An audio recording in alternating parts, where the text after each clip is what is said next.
আসসালামু আলাইকুম বন্ধুরা, আপনি যদি একজন হোয়াটসঅ্যাপ ইউজার হয়ে থাকেন তাহলে আজকের ভিডিওটি আপনার জন্য অত্যন্ত গুরুত্বপূর্ণ। কারণ আপনি শুধু একটি সেটিংস চেঞ্জ করে আপনি আপনার হোয়াটসঅ্যাপটি সেভ করতে পারেন। আপনি আপনার হোয়াটসঅ্যাপটি হ্যাক হওয়া থেকে সেভ করতে পারেন।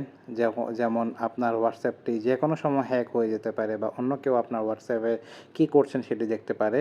কিন্তু আপনি শুধুমাত্র যদি একটি সেটিংস চেঞ্জ করে দেন তাহলে আপনি আপনার হোয়াটসঅ্যাপটি নিরাপদে রাখতে পারবেন। তো এরকম আরও ইনফরমেটিভ ভিডিও পেতে আমাদেরকে ফলো করে রাখুন, আমাদের চ্যানেলটি সাবস্ক্রাইব করে রাখুন। চলুন শুরু করছি। প্রথমেই আপনাদের হোয়াটসঅ্যাপটি ওপেন করে নিতে হবে। তারপর উপরে ডান কর্নারে 3 ডট মেনু রয়েছে।